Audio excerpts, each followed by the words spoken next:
Alam mo pare, ang gaganda ng mga kapatid mo. Puro paputukin.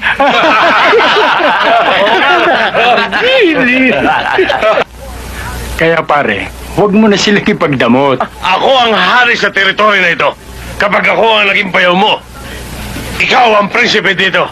Respetado ka ng lahat ng tao rito, nakasandal ka lang sa pader. Tama yun. Tama yun. Duda.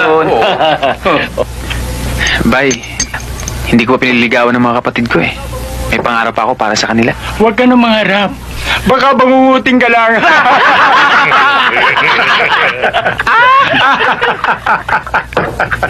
Mabuti na may pangarap, Bay, kaysa sa taong walang pangarap at ambisyon.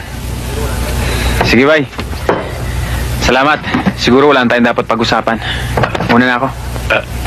Sige na, sige na. Salamat, ha?